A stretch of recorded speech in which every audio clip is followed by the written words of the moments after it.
അണുമണി തൂക്കം കിബറുള്ളവൻ ഇവിടെ കടക്കൂല, സ്വർഗത്തിൽ കടക്കൂല എന്ന് ഹദീസ്. അപ്പോൾ സ്വഹാബത്തിനൊക്കെ ഭയങ്കര പേടിയെന്നാണ്. ചിലരൊക്കെ കരഞ്ഞിരുന്നു ഈ ഹദീസ് ഓർത്തിട്ട്.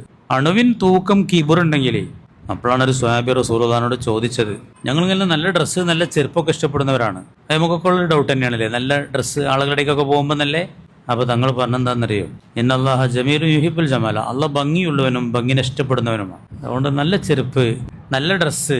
അപ്പോൾ നല്ലൊരു നീയത്ത്, തഫാഹുറും തക്കബറും ഉദ്ദേശമില്ലെങ്കിൽ നല്ലതാണ്, കുഴപ്പമൊന്നുമില്ല. പിന്നെന്താ നീയത്ത് വെക്കേണ്ട കോയാമോ? തഫാഹുർ അല്ലാത്ത എന്തൊരു ഉദ്ദേശമാണ് നല്ല ഡ്രസ്സ്, നല്ല ചെരുപ്പ്, നല്ല അത്രക്കിങ്ങനെ പൂശിങ്ങനെ പോകുമ്പോൾ ആളുകളൊക്കെ ഒന്ന് ശ്രദ്ധിക്കപ്പെടട്ടെ എന്നുള്ള ഉദ്ദേശം ഉണ്ടെങ്കിൽ നാളെ അതിന് അള്ളാഹിനോട് വചനം പറഞ്ഞിരുന്നതാണ്. ഉദ്ദേശം അതാണെങ്കിൽ തഫാഹുറായി. പണ്ട് മരക്കരാജിനോട് ചോദിച്ചപ്പോൾ എനിക്ക് ഓർമ്മയുണ്ട്, അത് എനിക്കൊരു മറുപടി പറയാൻ അറിയുമായിരുന്നില്ല. എന്താണ് നല്ല ഡ്രസ്സ് എടുക്കുക എന്നുള്ള കിബറിന്റെ ചിന്തയല്ലേ? പിന്നെന്താ ചിന്ത? ആളടിക്ക് പോകുമ്പോൾ ഒരു നല്ല ഡ്രസ്സൊക്കെ വേണം നമ്മളൊക്കെ ആലോചിക്കൂലേ? അപ്പോൾ നല്ല നീയത്ത് എന്താ പറയുക, നിങ്ങൾക്ക് അള്ളാഹുത്തല തന്നൊരു നിഅമത്ത് പ്രകടിപ്പിക്കുക എന്നുള്ളത് നല്ല ഉദ്ദേശമാണ് എന്നുള്ളത്. അള്ളാഹ് തന്ന നിഅമത്താണ്. അപ്പോൾ അവിടെ കിബർ ഉണ്ടാവില്ലല്ലോ, വിനയലുണ്ടാവുള്ളൂ. ഏറ്റവും നല്ല ഡ്രസ്സൊക്കെ ധരിക്കുമ്പോൾ, അപ്പോൾ ഡ്രസ്സൊക്കെ മോശമുള്ള ആളെ കാണുമ്പോൾ ഓനോട് ഒരു മോശമൊന്നും നമുക്ക് തോന്നൂല. അതിൻ്റെ അടയാളം അതാണ്.